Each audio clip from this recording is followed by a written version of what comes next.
So, Dissident Whispers is something that didn't exist, I think, even 2 weeks ago.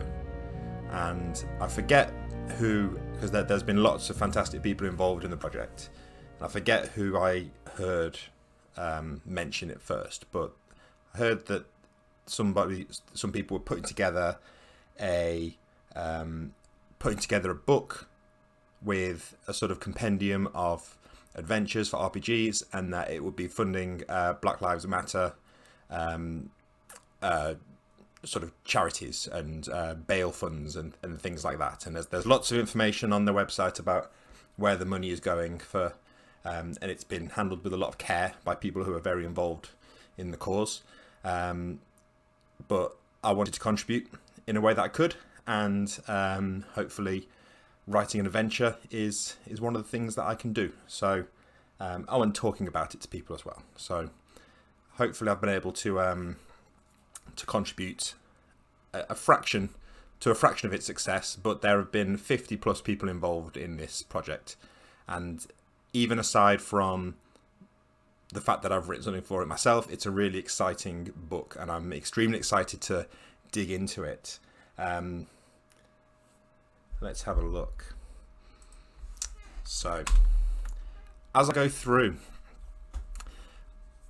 the first thing I'm going to say is that this might seem like I'm doing like an advertisement for this book, and I am. Like I want to use this stream to get people excited about the book and get people to buy it. But the fact is, I imagine most people that are watching this are already rushing out to buy it or have already bought it, because it's an incredibly important cause. It's an incredible range of contributors to the book. It's an absolute no-brainer.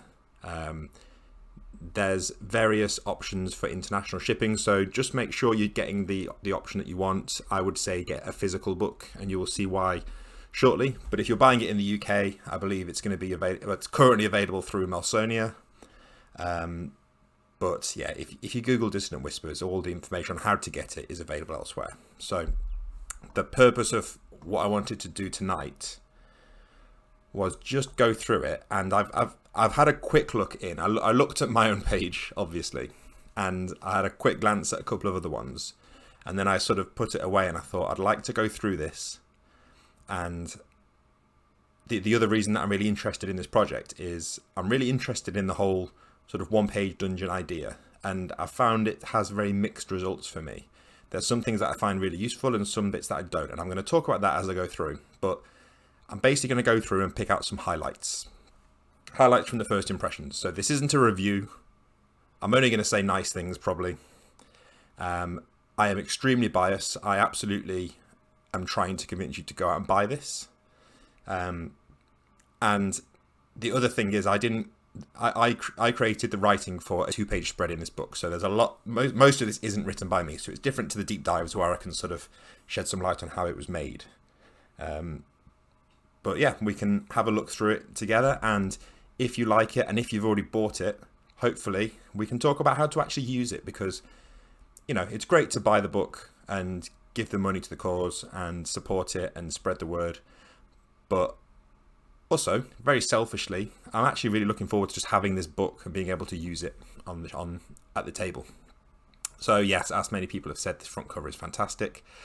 There is a full list of credits inside. There are way too many people for me to remember. I can barely remember people's names at the best of times.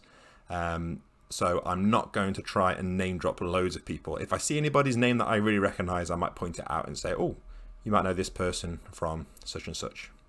But please don't be offended if I don't mention your name. So, as you can see, we've got a large selection of adventures, a big chunk of which are system agnostic, which is the kind of adventure that I really like. And I thought about making mine system agnostic, but there was a bit of a discussion, and the idea that it was an Electric Bastionland adventure kind of helps, that's a selling point for some people. So we decided to keep it as Electric Bastionland. And I think system agnostic one-page adventures are really fascinating to me, and I'm hoping to find some gold in this pile here. And then you've got an incredibly large amount of adventures for a little game called, what's this? Mothership. I don't know if I've heard of this. It's I hear it's some kind of sci-fi horror game. I do of course know Mothership very well. And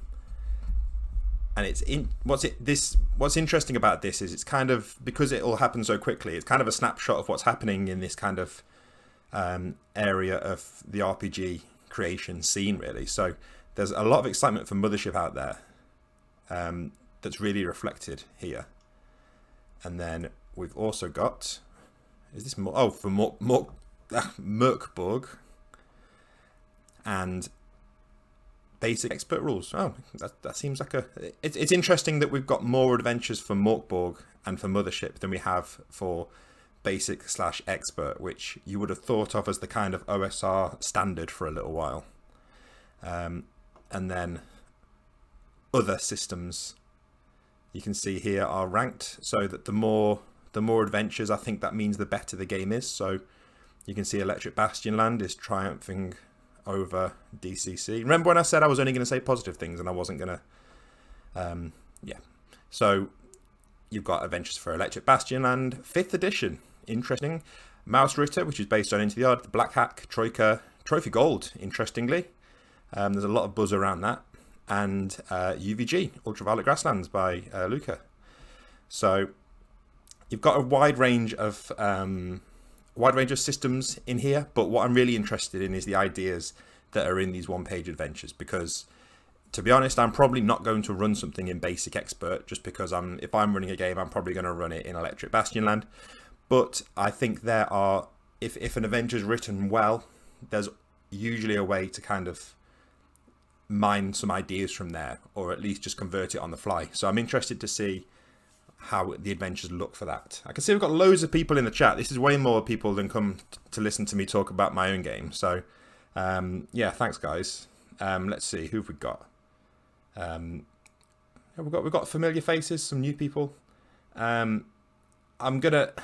Normally I would say, like, if you got any questions, ask them in the chat and I'll try and get to them. But I'm just interested to see what you lot think when you sort of see some of these pages, if you've not seen it already. Any highlights that I might have missed, that would be really useful to see. Now, I am not going to read this introduction, but I recommend you absolutely read it yourself, because it's very good, and it's very well written here. So this speaks for itself. This doesn't need me to praise it, but whatever praise I can give it, I'm giving it now. I think this is a fantastic introduction to the book, to why the book exists, and to what the book is trying to achieve. And then we've got full credits. I've heard that there are some issues with these credits. I did look through, I'm not listed in here. I think this is being updated. So if you are looking through this, I believe that the team behind the PDF are updating this, because there was an issue with it, I think. So that there are some credits that are missing from here, but it will be finished for the sort of the final release, as far as I'm aware. So, system agnostic adventures. What I look for here, if I'm looking at an adventure, specifically a one-page dungeon type thing, I think not all of these are going to be dungeons, but they're going to be one-page adventures. What I'm looking for is usually one of two things. I'm either looking for something that is simple enough that I can just put it down and run it, because I didn't realize I was going to be running a game tonight, so I had to pull something out, and I didn't want to necessarily improvise completely, so I want something I can just run. I either want it to be like that, or I want it to be some crazy thing where I read it and I'm like, what is this? Like, I can't make this work, but it's got like 3 awesome ideas in there.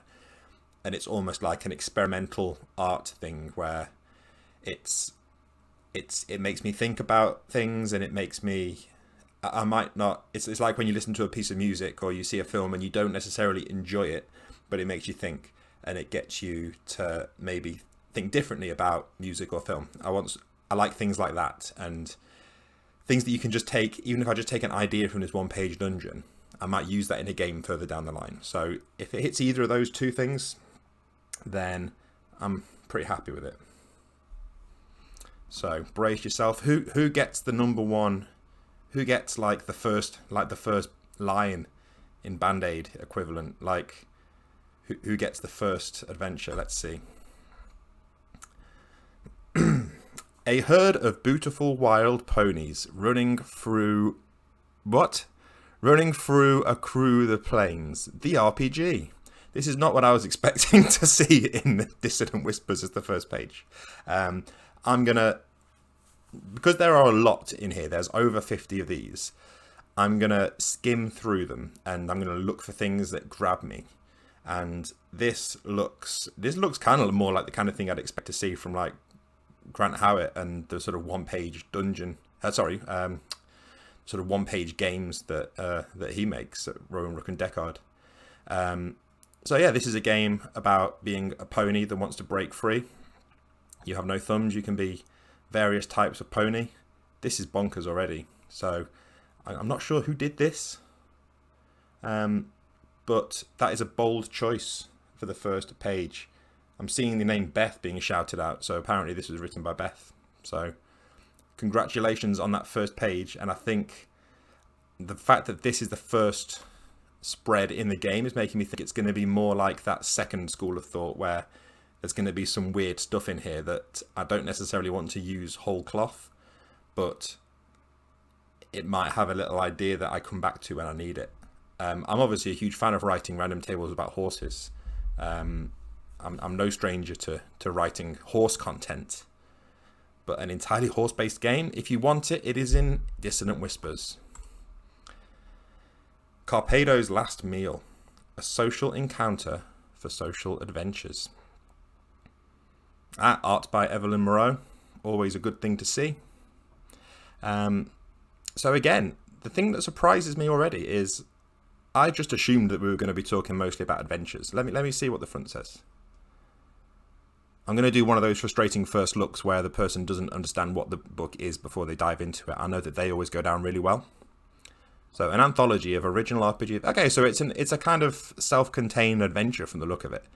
I like the idea of kind of, yeah, it looks like a weird kind of social game. That's interesting. So maybe I'm showing my age in that I expected to open this and find something like the one-page dungeon compendiums, when already the first two things are throwing me completely off. Oh, apparently the last thing isn't written by Beth. People are just shouting the word Beth.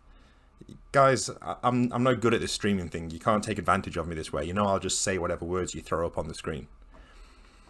Right. Okay, cool. That looks interesting. The Castle of the Astral Sky. You have been taken and are at the whims of a powerful Fey noble, the Lady in the Candle Crown. Welcome to her astral castle. Ah. So it's kind of like a fairy magic type thing, but actually it's a space station. Interesting. And one thing I'm looking forward to is I'm really out of the loop with like new creators in the scene, if you like. So I'm looking forward to going through some of these names and sort of digging deeper into some of the content by the people who've written some of this stuff. I remember having an album when I was like a teenager that was it was like 101 30-second long punk songs. So it was like 101 different bands, each did a 30-second song. And this is kind of what it's reminding me of, because I remember going through that, and if I heard one that I kind of liked the sound of, I'd go and look them up and download an album off Napster. Yeah, tomato. So yeah, cool. Okay, so this is like again like another weird space station fairy thing. Interesting. Oof, what is this? So we've got some characters. Interesting. I'm gonna do lots of like looking at this thing and saying interesting, because I can't possibly read these quickly enough to give you an actual breakdown of what's going on. Like I say, this really is first impressions and seeing if there's anything that grabs me. So this is cool. There's like a few characters you can pull out if you need them. And it's got kind of a weird sci-fi kind of thing going on. Cool. And then it's taken till page 18 before we've hit something that looks like what I was expecting, which was this kind of one-page dungeon type thing. Let me hide myself just for a moment, just so we can have a full look here.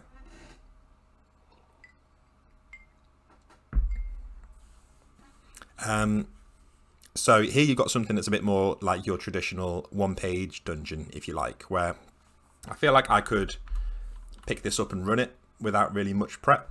And these things are always useful to have. And having a book of 50 of them ready to go is pretty useful. Yeah, Captain Lucky Luke. Short music for short people. That's what the album was called. Yeah, cool. So this is more your traditional kind of one-page dungeon type thing. It seems to be like a weird theme in one-page dungeons of things that exist inside like the carcass of an animal. I'm sure I've seen one for like inside a purple worm.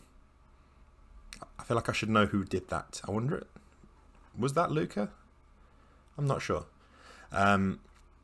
Yeah, there was one that was inside a purple worm. I'm sure I've seen one that was inside like, maybe inside like a sort of Sarlacc style big inside a creature's innards. So it's good to see that tradition lives on. Ooh. Now, this is also what I was hoping for. Anybody that's read Electric Bastionland will realise that I am a bit of a novice when it comes to layout. And I think, to my credit, this isn't an excuse, because Electric Bastionland was a full commercial release.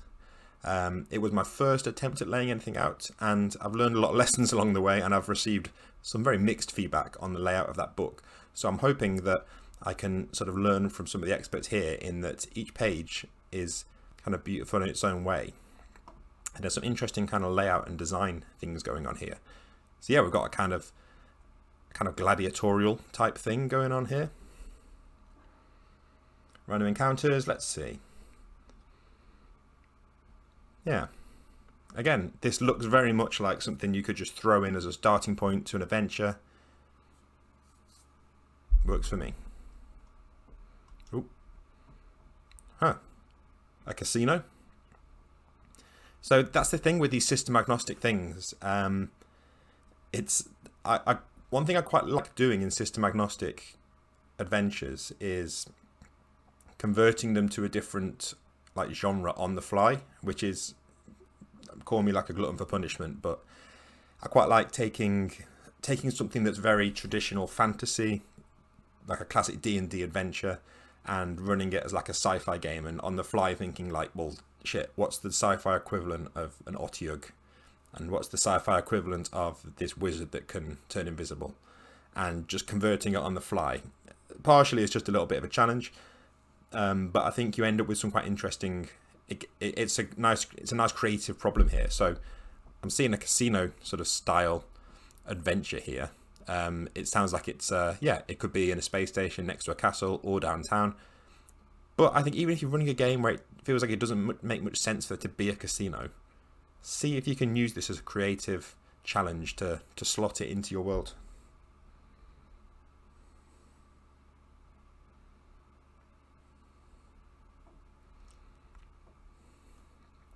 Layer of the Glassmaker. I dig the little dragon guys. Oh, glass kobolds, I guess. Cool. So again, I feel like I'm seeing more and more a shift away from, I feel like the first sort of set of one-page dungeons that I saw, I feel like they were either very scrappy and the kind of thing that I could do on paper, and sort of it's just purely utilitarian. It's like, right, here's the dungeon, it fits on the paper and it works. People would either do that, or you had incredibly gifted well, or rather, people who have very good art and design skills, and they had created like these beautiful things. And then you had people that would just mimic the kind of TSR style, blue on white, sort of classic adventure style things. But now I feel like the sort of one of the new styles that I see becoming more and more common is this kind of almost like retro RPG, like retro computer RPG aesthetic, the kind of pixel art stuff. And it's cool to see, because I think, as well as just having like that little nostalgia pang, it kind of fits with RPGs for me, because it's by definition it's kind of broad strokes. Like, you can't have too much detail. So in these little rooms here, I can just about make out enough to be able to describe the rooms, but I've still got to fill in the blanks myself, which I quite like.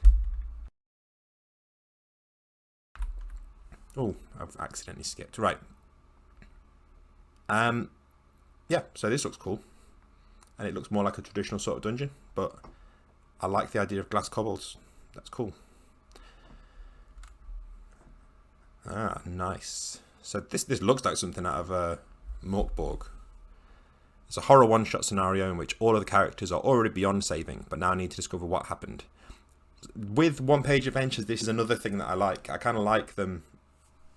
I like that sometimes if they lean into the idea that this is going to be a one-shot and this isn't going to be like necessarily part of a huge campaign. You just need an adventure for the night. And it kind of fits the one-page dungeon format really nicely. So it's good to see we've got a couple like that in here. Okay, cool. Yeah, so this is like, it reminds me a little bit of the Arnold Kemp at Goblin Punch wrote The Island of the Dead, I think it was called, which was based around sort of your characters are already dead and you've got to get them back from this island. I quite like these kind of high concept ideas where you've got a very clear call to action. In this case, you're already dead. You've just got to work out what happened. So you can always count on Skull Fungus for some classic map style stuff here. And yeah, you've got a much more traditional kind of D&D style dungeon. You've got a thing in a jar, which I'm always a fan of. So what's that in room 8?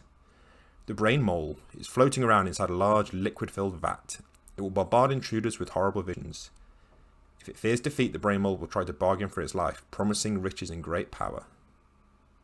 So, again, this is a lot of content in here. I'm just sort of skimming through, and there's a lot of stuff in here that I like already. Chain gun trap sounds great. Yep, I'm on board with this. I can see a very clear time when I would need the maze of the Manic Moleman.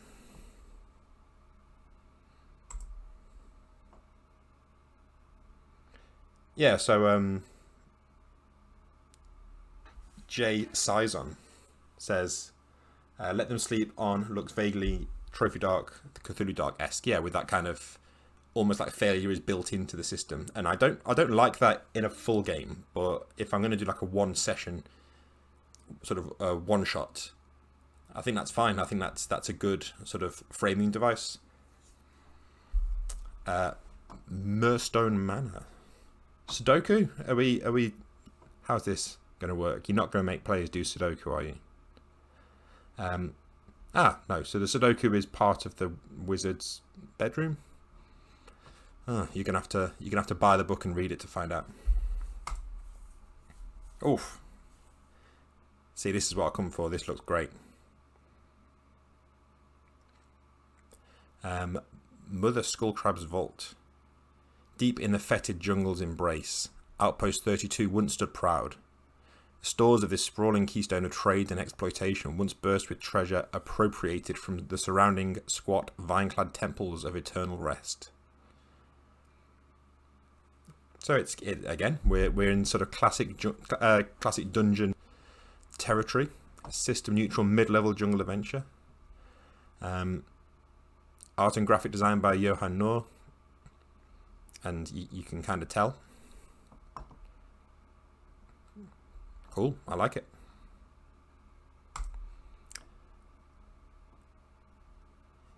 Oof, and then yeah, we're what page are we on? We can't be far in.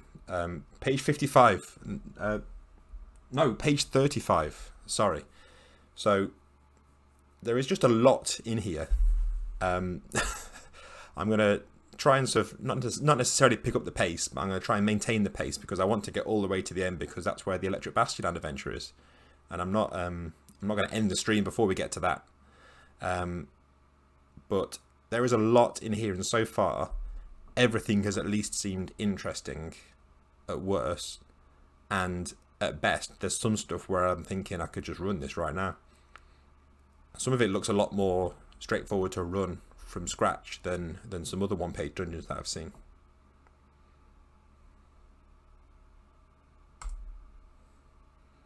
Pit of the Pupil. Again, I just like seeing all these different takes on layout. It's just, and sort of graphic design. It's something I've been trying to think about ways to improve my own sort of skills in that area, or lack of. And just having this as kind of a nice little reference book for like ideas is really cool. So yeah, a nice compact little tower. Sounds good. Oof. See, I knew that there was going to be some very clever people that decided to use very fancy fonts that I'm going to struggle to read. Romatis Spring. So, what's the situation? It's an oasis and it's doomed. Without the precious waters of Romatis Spring, or adventurers brave enough to restore them, the villagers will be forced to abandon the oasis and find a new home among the dunes. So yeah, I like a nice clear objective. We're getting into the territory here where I'm like, is this text too small? But I kind of like, I would rather cram stuff in. For this kind of, if this was like a regular book, I would say, listen, make the text a lot more readable for those of us who are bad at reading. But I think for this kind of cram as much stuff as you can onto 1-2 page spread, I quite like that it's a little bit of a strain sometimes. It makes you work for some of the content. Ooh. Bold choice here to dedicate an entire half of your spread. I admire that to your title. Roland's hack of that game he keeps forgetting the name of, even though he has the name written down somewhere. Yeah, I saw this this leapt out at me in the contents. This RHOTGHK, etc. It's a short game designed to emulate the story of campy horror film, with players pulling wood blocks from a tower to build suspense. Okay, so obviously it seems like it's drawing on dread, but what's the twist? What? There will be the Roland. The Roland will message you with some questions. What is established in those questions is true. However, what you, the not Roland, establish in your answers is also fact. Okay, so it's like a little story game thing. Do you have to play with somebody called Roland? Can I only play this with Roland Culkins? Cool. Yeah, I didn't actually put a link to this fucking thing in my description to this stream, did I? So thank you, Eris Shrugged, for sharing the link. If people could just like share the link on a regular basis, that would be cool. But honestly, if you just search for Dissident Whispers, you'll find the homepage, which tells you all the places you can get it from. Because obviously, the thing that I did was I bought the PDF straight away. Before I realised I was meant to be sent a free PDF as a contributor, but I thought no, I'm still gonna buy a copy, you know. And then I forgot that there was physical copies, so I may have inadvertently ended up buying this twice. But normally I would be annoyed by that. But if I'm paying twice for this book, I think that's not too bad. So I was talking about classic TSR appearances before. Here we are. This looks very, very familiar.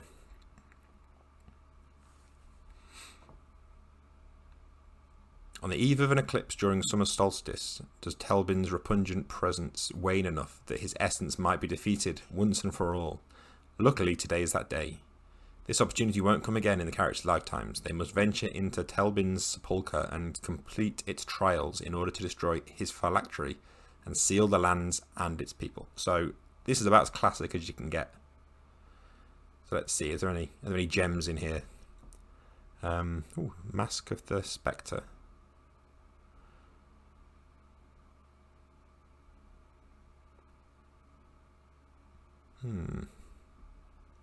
Okay, cool. So it's like they're all masks.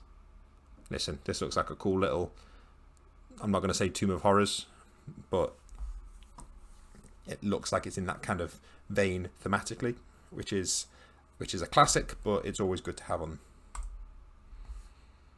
Snake Temple Abduction.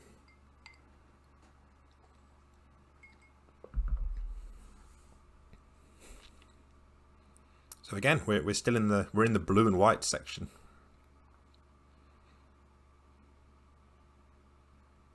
I just like this, you know, I do like the high concept stuff, but I really can't get enough of these I don't mean straightforward here as a faint praise at all, but these very clear, relatively straightforward dungeons. I just find it's always useful to have some of them handy, and there are obviously a number of them out there, and there are things like the Trilemma collection that have, you know, dozens of these sorts of things. But even in those ones, there's often like quite a lot of like background to the adventure.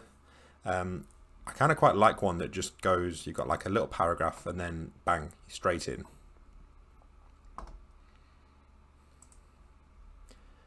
Temple of the Blessed Twins.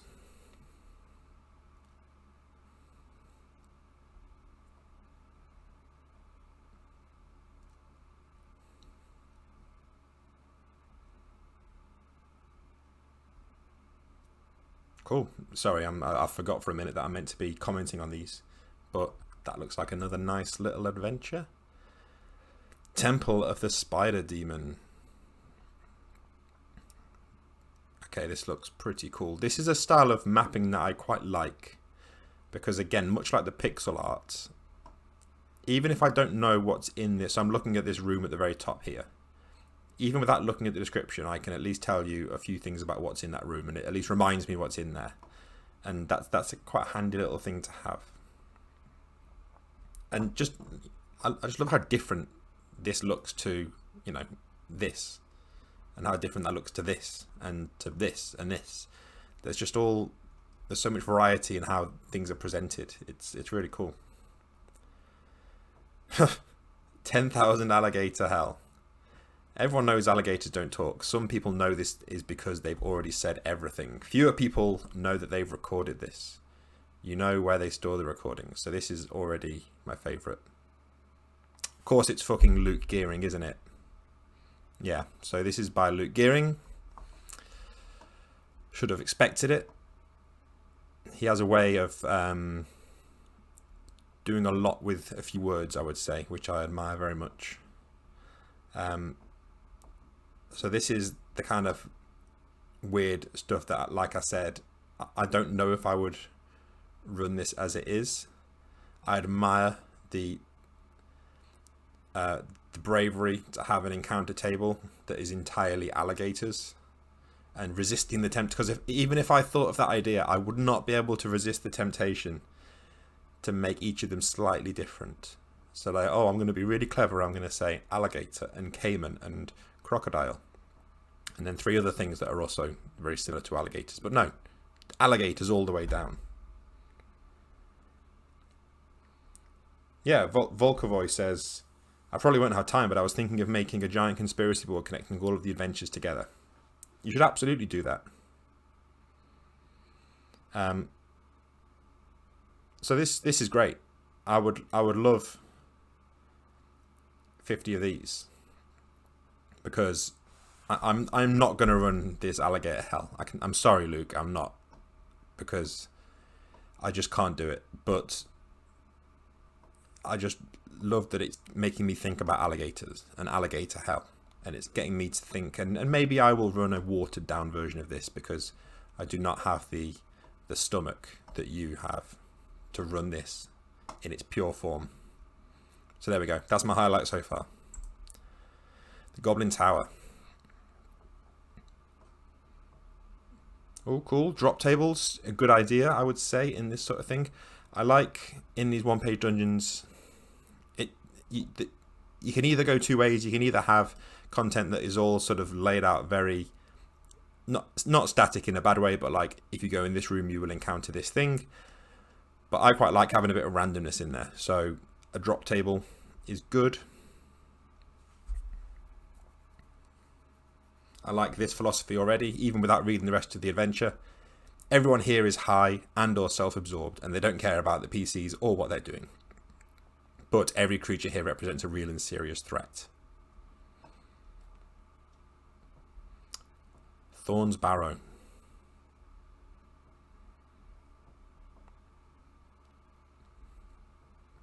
Nice. I like a dungeon room. I guess it's not really a room. These aren't even room descriptions. These are just like feature descriptions. I was going to say I like a room description. Doesn't need any further description. It's just like desiccated 10-year dead archer. No arrows. Oh. And is this a dungeon? Is this an adventure? Or is this... No, okay. I think this is filler art. But still. I like it. And is this referencing anything? Is this like... Is all this stuff in the sky Troika? And this is Electric Bastionland here? Yeah, I'm going to say it is. Cool. Oh, the Lollygag has just pointed out that I missed something cool on the alligator spread. Where are we? Oh, how did I miss this? So you've got D6 table for what's there. So it's alligators. Oh, minor earthquake. Bear with me. Alligators transforming. Remembering, basking, playing chess, eating, picking teeth. It's good. I like it a lot. So Mothership. Interesting to see what people do with Mothership. Speaking of loot gearing, I'm very much looking forward to the book that I can never remember the name of, Gradient Descent, which he's writing for Mothership. In fact, I believe it's written and done.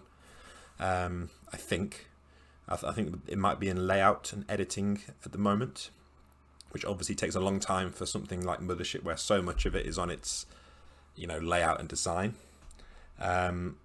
This is what I'm interested here is, I was speaking to Sean McCoy about this today, about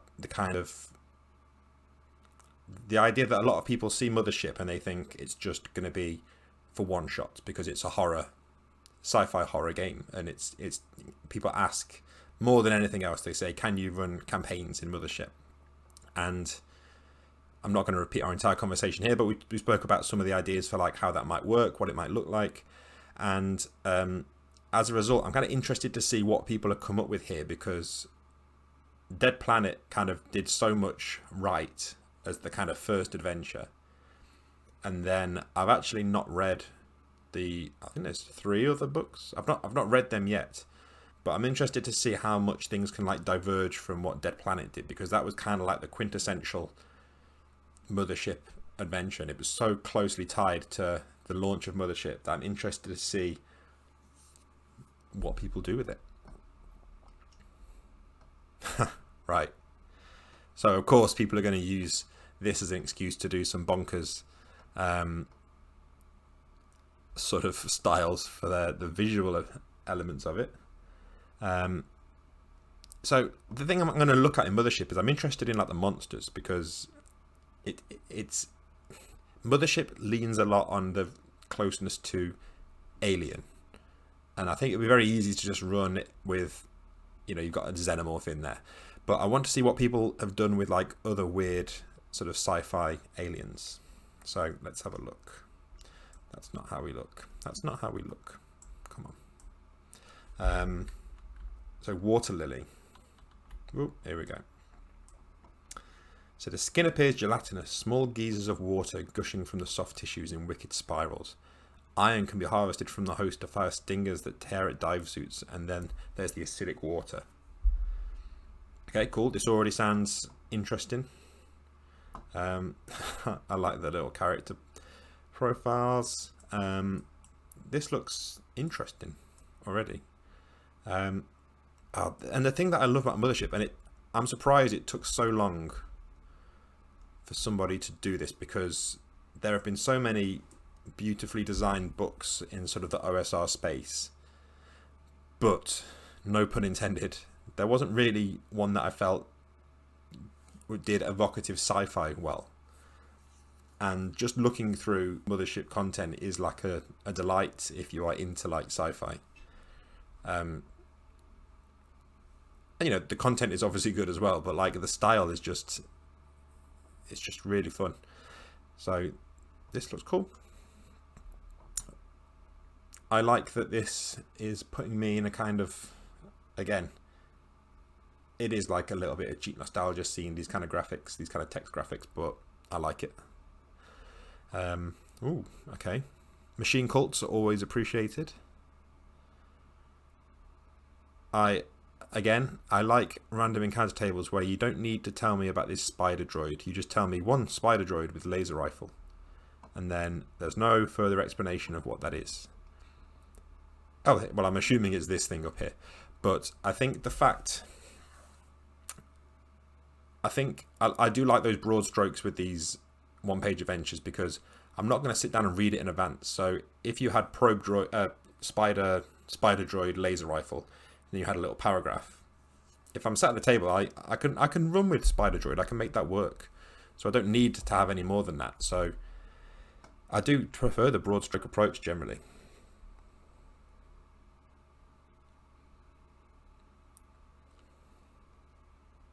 Oh, right, okay. Can I remember my shortcuts correctly? No.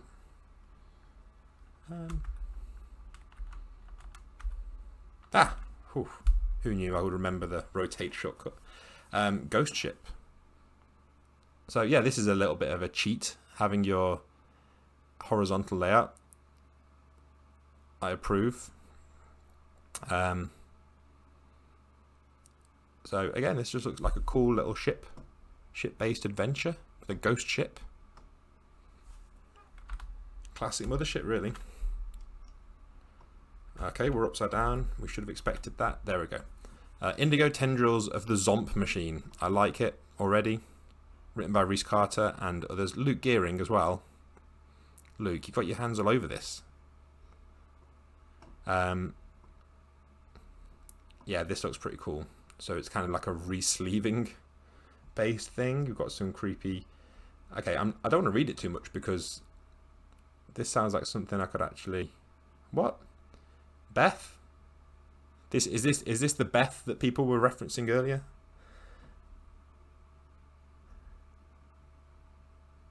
Yeah, this is got some cool stuff. Beth Rat Conspiracy. Come on, guys. Moonbeth Conspiracy.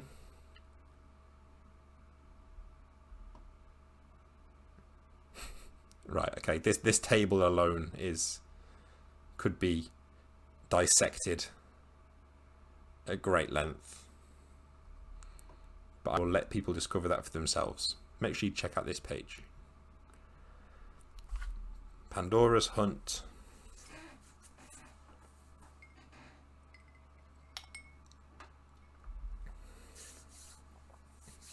Ah, cool. So you got like room generator. So there's no map for this. That's another way to do the one-page thing, is just forget about having a map altogether and just have like content on your page. And I think it works. Cool. Looking good. What page number are we on? 68. And I've got about 15 minutes left. We might run a bit long today, because I do want to get to the end of this. Yeah, I like the ASCII-based portraits. That's cool.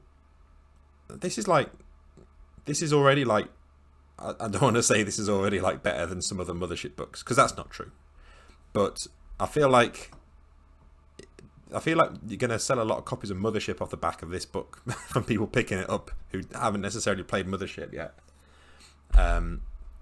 Because the mothership stuff in particular, people have just like really gone whole hog on the visual style, and it's just super exciting. Station 472.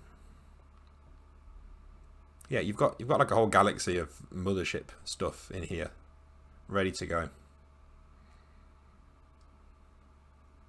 Oof, this hurts to look at, but it looks cool.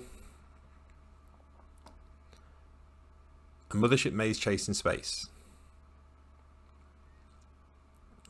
I don't even know what I'm looking at here. Vontre Colony 17. Team Yellow represent. It almost matches my wall.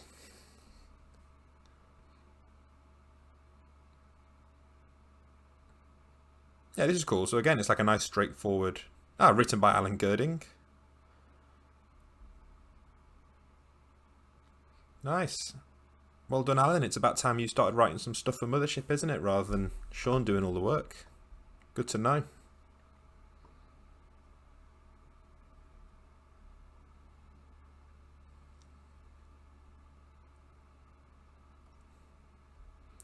Your Sunny Paradise. 3D model by Sean McCoy. Wow, you are spoiling us. I didn't realise we'd gone into the 3D era. Awesome. There's just a lot of Mothership. Right, I'm almost glad we're through the Mothership. I felt like I was like in the Mothership Compendium. In a good way, but I'm also excited to see what's happened with Mugborg. There should be some interesting stuff in here. A good old-fashioned murder dungeon. Right, let's hide me for a second while I finish my drink.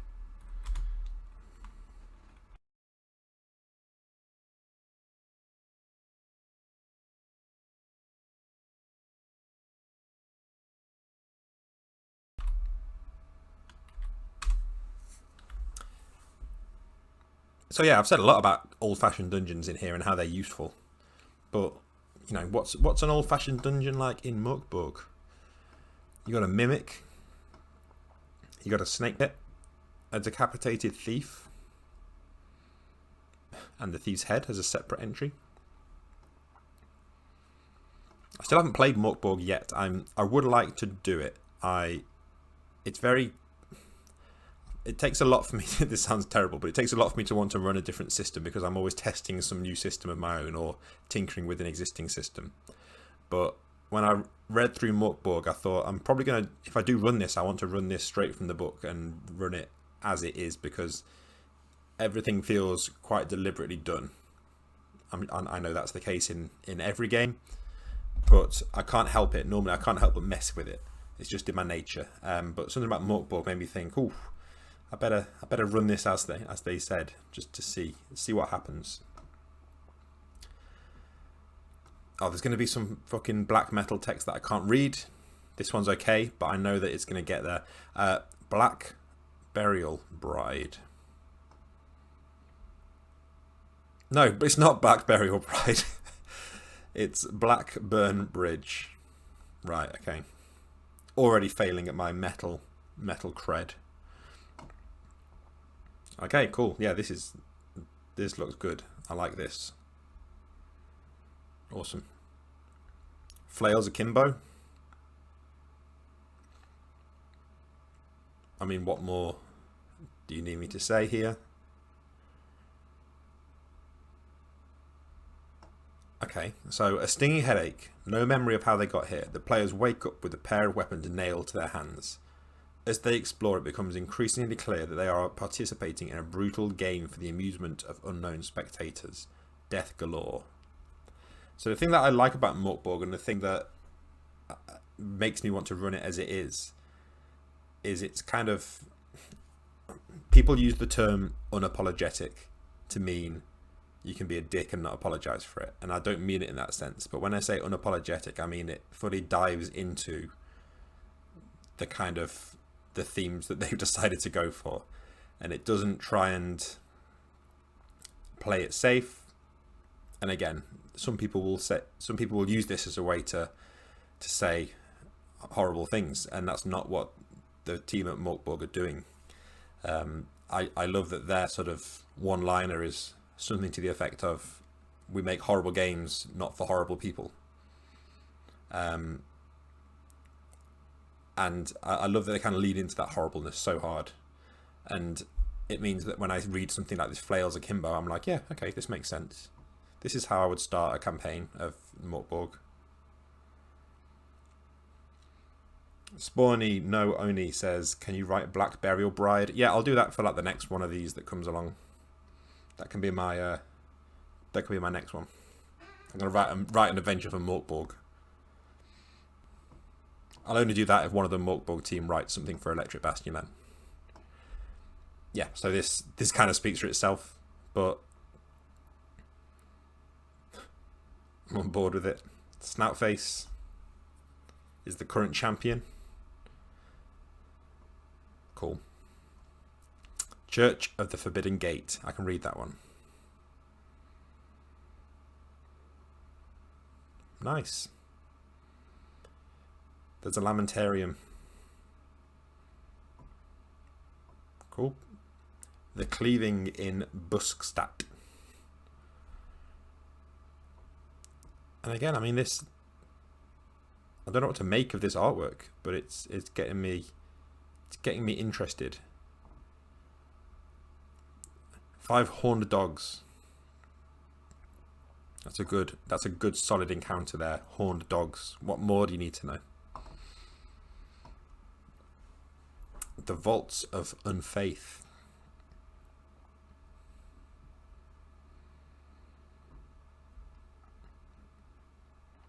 I mean, this is great. You almost don't need the text here. Like, well, you know what? I said that. I looked at this down here and I saw that it said Zombie Feast. Oh, hang on, let me hide myself so you can see what I'm talking about. In the bottom left here, we've got Zombie Feast in this pit. And my train of thought went, listen, I don't need you to tell me this is a zombie feast. Look at them. But then here you see that there are actually 20 zombies trying to crack open the bejeweled golden armour of Sir Bulderloch, the Gilded Earl. The Gilded Urn, to feast on his reeking remains. So the thing that I always say about ideas in these kind of adventures are, it has to be better than what I would just come up with myself. So if this just said zombie feast, 20 zombies, they are mindlessly yelling and eat anything that falls down. Like, that's not really better than what I would have come up with just by seeing a stack of zombies. But what they've done is they've added that extra layer of a little twist to it. And it doesn't have to be like a big crazy thing. But it has to be better than what I would come up with on the fly. Which is why those dungeon rooms that are things like, 20 rats guarding some coins, or an orc guarding a chest, like, that's not better than what I would just come up with if you put me on the spot and said, what's in this room? I might come up with like, oh shit, there's 2 goblins and they're arguing. So you've got to do better than that if you're going to actually put it on paper. And I know that might sound like it's kind of in conflict with what I was saying about broad strokes, and I think you can still have it be broad strokes, but it has to be better than just the default of what you would come up with on the fly. Aha, so we are into the adventures for basic/expert rules. Now, I feel like I've already seen a few things that would fit basic expert, so it's interesting to see why it's interesting to see what these adventures are doing differently. It'll be interesting to see how they differ from the sort of classic dungeons that we've seen. A raid on Fort Frogfellow. So yeah, this looks very different to. It's a very tonal shift from Morkborg, I'll tell you that. But let's see. Let's see if I can pick out something that's going to exemplify what I was just talking about how it needs to be a better idea than what I would come up with on the fly. Queen Frogfellow. Nice. So yeah, little things like having that there's a conflict between the queen and whoever Koth is. little things like that are what's useful. The Dream of Naya Wen. I believe we've got some more art by Evelyn here. Yes. The Unmistakable Style. Okay. So this is a very different approach to what we've seen. This is much more, it's almost just like a cast of characters here. And like I say, we've got our first dick of the adventures of the book as well. First penis. Good to have that locked in. And let me get back on track. We were taken off track there by that discovery.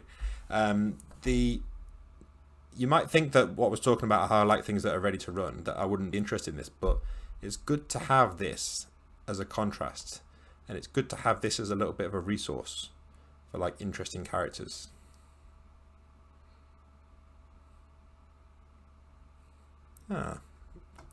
Yeah, I like this a lot. There's some interesting stuff here. I'm definitely going to revisit this one. The Fey Queen's Grief. Oh, it's designed with glaive in mind. I have heard of glaive and I cannot remember what it is. Is it something spinning off from knave? I'm not sure. I think it is. I'm surprised we didn't see some actual knave specific content here, but I guess the thing about knave is that it, by its nature, it's kind of gonna, the sort of adventures you create for knave are gonna end up being kind of system agnostic, just because there's not much mechanical content there.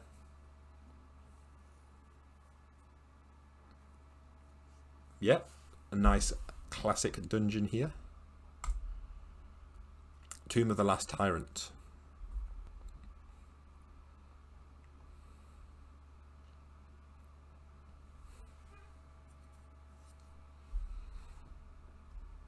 Yeah, so you can tell we're still in the sort of basic D&D thing, because we're in this very sort of classic style. But even like the layout, I'm still finding like interesting layout choices this far into the book. I'm really looking forward to seeing this thing in the flesh. I need to order my copy from Malsonia because I have not yet done that. So I'm gonna get my order in with Malsonia, and if you're in the UK, that's who you should go to.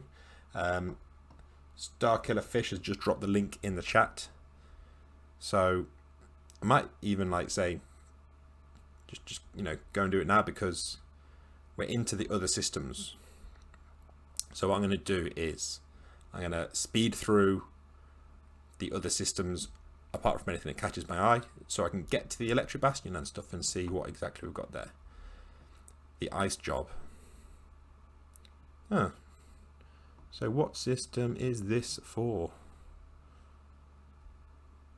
Oh, this was the Dungeon Crawl Classics one. Eris Shrugged. Is this yours? Reese Carter? Reese, are you Eris Shrugged? It's going to consistently confuse me when people use different names in the chat. Gonzo History, if you tell me which page yours was on, I will go back and revisit yours quickly.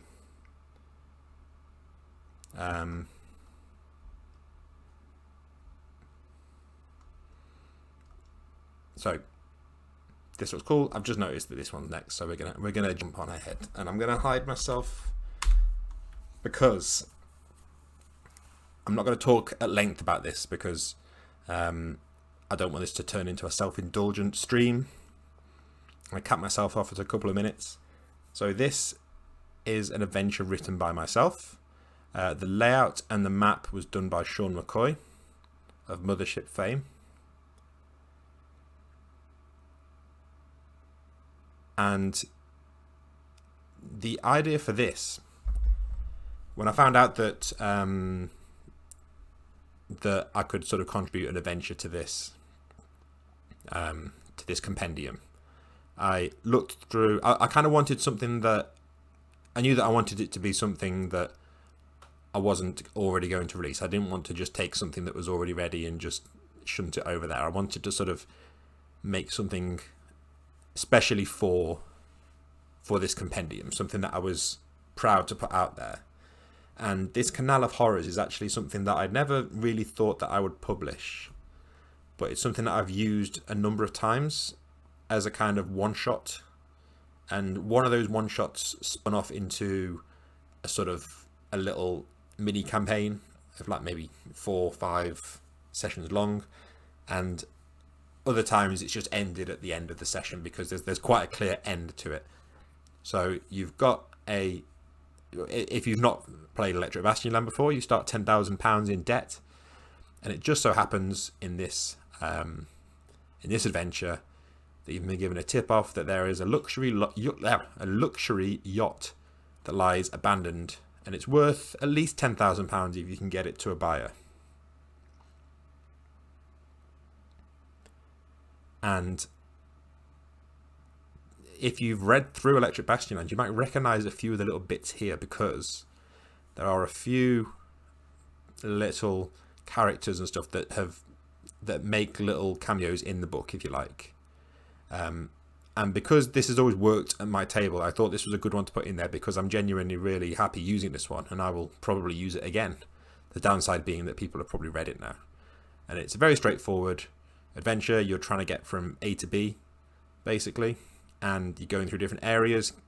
You're hitting different locks, and at each lock, there's a chance of an encounter, and it depends on which area you're in.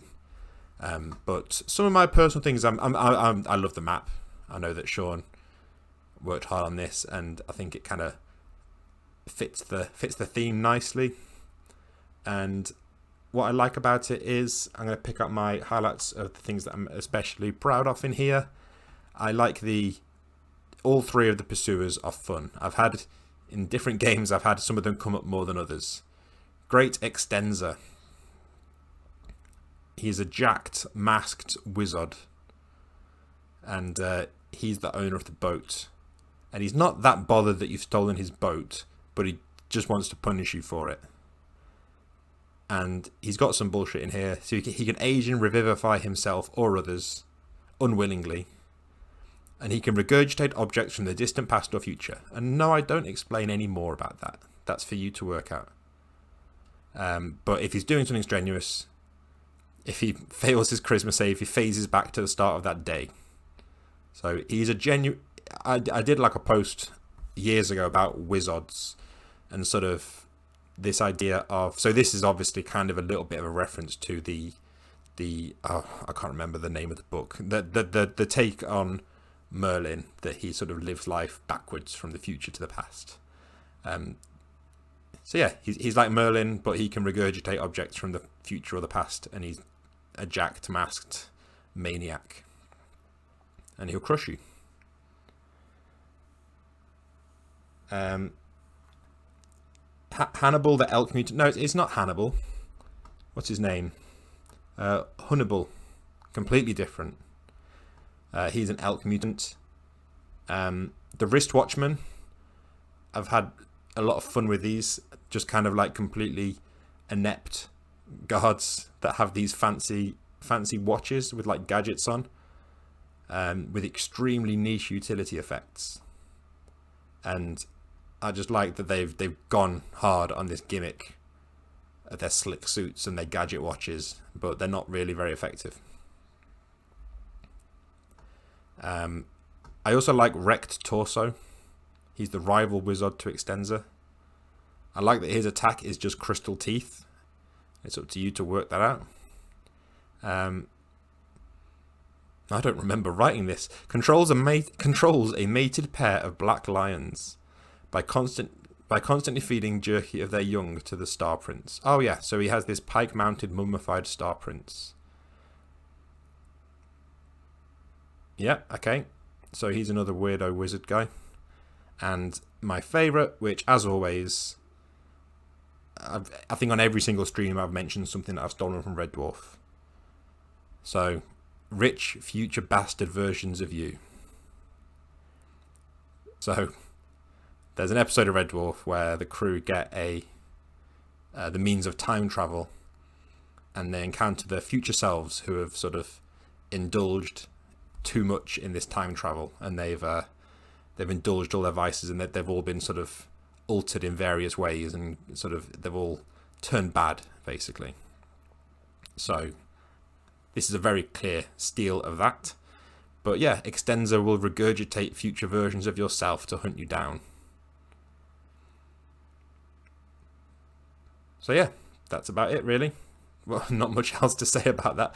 Oh, I also like that there's a one of the things that happened to one of my friends playing this adventure was he accepted the offer of a snake heart from the mock constrictor, and ended up with this kind of curse where you can convince somebody, if you can convince somebody to do something harmful to themselves, your snake features will fade away. Otherwise you've got like creepy snake eyes. So you need to be either accept that you now look like a weird snake monster, or just keep on convincing people to do things that are going to harm them. And you can only eat live things, which is horrible. So yeah, there we go. This one's clearly going to be useful if you like Electric Bastionland. And then not just that, there's actually another Electric Bastionland adventure here, written by Envelope Spooner.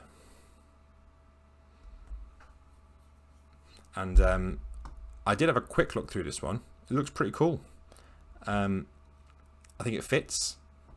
I'm happy to say that it is canonical Bastionland content, and I think it's worth having in your arsenal, definitely. So we'll get to the end of the book. I don't think there's many left now. We're on page 114. So we are now into, what was the next? I don't know what system this is for. But yeah, we're back into sort of classic dungeon territory with this one.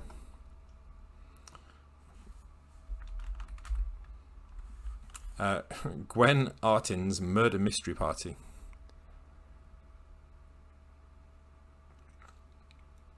I'm already interested in this, definitely. Yeah, this looks pretty cool.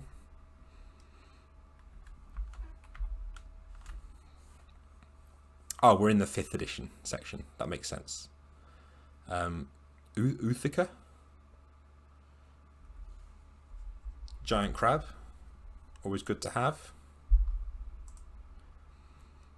Oh, nice. I'm liking this map. Hang on, I'm gonna hide myself because I like that you've got little. I'm aware that this is a thing in Mouse Ritter. Like your equipment all takes up like slots, and you have to sort of have the little cards ready, which I'm kind of mixed on. But I like that you get a different picture for each of the 3 different swords that are available here.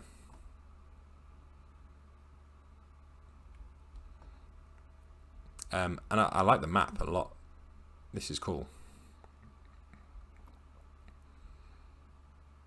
Cool, interesting stuff. And yeah, Mouse Ritter. I know that it's based on Into the Odd, but I've really not explored it as much as I should have, really. But I hear good things about it.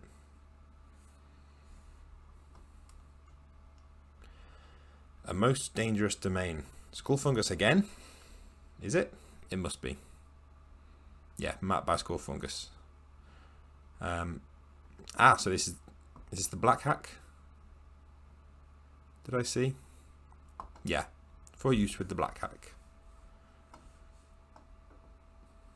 Cool. This looks pretty good again. What's it? So I'm drawn to room number 2. It is a Pasquinard golem. It's ossified to the floor. It used to keep the wizened wizard's appointments, but it is now quite mad and constantly babbles. Nice. Troika. So I'm interested again to see what people do with Troika, because there is that I forget the name of it. The sample adventure that's in Troika that's set in this kind of like pub, I guess, almost. That is so closely affiliated with Troika in my head that I'm really interested to see what other people do with it. I already like this one a lot. So it's kind of like a multi-site, like multiple ruins. So it's like 7 mini dungeons with their own little.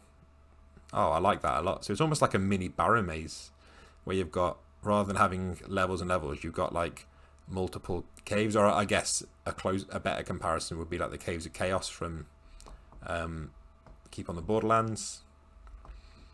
Cool. They've gone for the whole. They've gone into the Troika thing of having like, what is the monster doing? How are they feeling? Rather. Nice. That looks really cool, actually. The Mechanical Menagerie of Michael Moreau, MD. Cool. So, another nice decision here. You don't always have to have a map that, like you know, if you're Skull Fungus and you can make a map that looks like this, then absolutely go for it. And, you know, this looks great too. But sometimes you can just get by with like a flowchart sort of style thing, and your players probably won't notice. So I like this. There's a lot of content in here.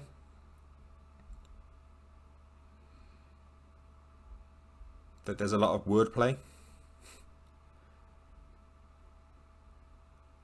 Frog minion riding a tiny bicycle taunts the PCs to lure them into a trap.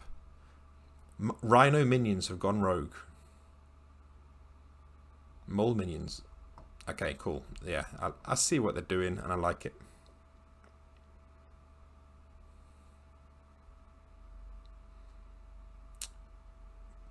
B Foster 194 says, "Good artists borrow, great artists steal outright." Yeah, I actually came up with that quote. Palace of the Skeleton God for trophy gold. So yeah, I haven't explored trophy too much. I heard loads of buzz about it. I saw that they had a Kickstarter that did like millions of pounds, and there's just going to be like tons of content for it. I would like to go and revisit like the core of it and see and explore it. And I know some of the gist of it, like you got these incursions and you're kind of progressing through circles and you're moving towards of inevitable death. There's bits of it that don't appeal to me like thematically, but I've heard so much buzz around it that I'm interested to see some stuff about it. So I do mean to dig into it at some point. Skeleton Cowboys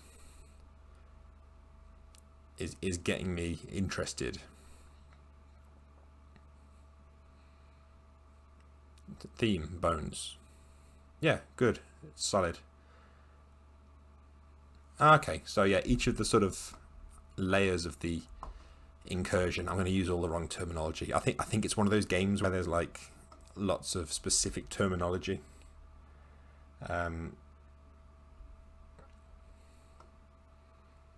But yeah, this was cool. Okay.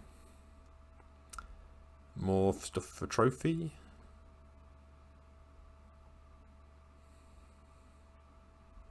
Spire of Putrefaction. So even though I'm probably not going to run trophy from what I know about it, the good thing about this kind of condensed format is the ideas are right there to steal for other things. Le Théâtre du Beldam. My French fell apart immediately. Made for Ultraviolet Grass. Is this the last? Yeah, okay, so this is the last one. More Evelyn Moreau. Good to see so much art from Evelyn in this book. So, Ultraviolet Grasslands. I've avoided reading it. I've got the PDF sat taunting me, but I'm waiting until I have the physical book before I sort of really dig into it. I know that I'm going to like it, and I know that there's going to be things that I want to immediately put to use from there. But it's interesting that Ultraviolet Grasslands, it does have a system with it. It has the CCAT system that Luca has written. And but it's interesting that this isn't pitched as a CCAT adventure. It's pitched as a Ultraviolet Grasslands adventure, even though Ultraviolet Grasslands, I guess, isn't really a game, and I think that goes to show how sort of evocative Ultraviolet Grasslands is, that we're getting like spin-off adventures for an adventure, not just for a game. It would be like if somebody released a dungeon and it was written as a dungeon for Keep on the Borderlands. So I think Ultraviolet Grasslands has got a lot of love heading its way, and from what I've seen, it seems like it's much deserved. So yeah, here we go. We've got some content for Ultraviolet Grasslands, and again, like we have got a little bit of sort of I'm assuming these are CCAT based mechanics here. I haven't, again, I'm waiting till I get the book to have a proper look at it, so I don't know too much about the CCAT system, but I'm assuming that's specific stuff there. So that is, I like that we finish with this, and there we go. I won't read that out, but I will let you read that, and I think it delivers quite a good message there. So what is there to say, really? I think this looks fantastic. If I do say so myself, I can only take credit for a tiny fraction of even the 2-page spread that I did, because so much of it is in the layout and the map and that Sean did, and the editing that was done by Jared, and it's great to see something this positive coming out of a side of the RPG scene that is so often seen as this is unplanned, this tirade, but it's basically good to see something good, a big collaborative project doing something good from the sort of, I don't know if everyone in this book would identify as being a part of the OSR community, but I think there's certainly a lot of people in there that would, and it's good to see a lot of those creators coming together for a good cause, and hopefully it's kind of like the start of a bit of a new era, let's say, and moving forward into some new areas, let's say. Very vague. I'm hoping that makes a little bit of sense. So if you haven't yet bought it, if you've stuck around this long, hopefully not all of you are just people that have written for this book. Hopefully there's some of you that haven't yet bought this. Go out and buy it. This video will be going on YouTube tomorrow, so I'm hoping it will double as a nice little advert for people that want to see what's in there. Because, you know, I understand that some people will just buy it straight away because of the cause, but I do genuinely think it's a really good book to have, and I'm definitely going to be buying the physical version because it's going to be something that I want to. I've spent over an hour today, almost an hour and a half, going through this, and I've only scratched the surface of all of the content in there. There is so much good stuff. Yeah, just go and buy it, and well done to everybody that was involved in this. It's a real achievement. If you are more interested in Electric Bastionland, next week we will be going back to regular service, and we will be doing a regular Bastionland broadcast where I will be creating a borough of Bastion and explaining how that works with the procedure that's in the book. Yeah, I feel like I should have something more profound to say at the end of this, but I think I suggest you read the opening introduction to this book. Like I say, I suggest you go on Twitter and see a lot of the discussion that's happening around this project, and just push it any way you can, because I've even been on Facebook and linked this, and I never go on Facebook. I tend to have most of my sort of RPG contacts on Twitter, and then Facebook is kind of for people I went to school with and family and stuff. So even there I decided to push this, and I've heard positive things so far about the sales. I don't know if that's been announced yet, but it sounds like so far it's been good, but I think it could be even better. So I think I've said everything I can say about this. Thank you for watching, and I'll see you next week.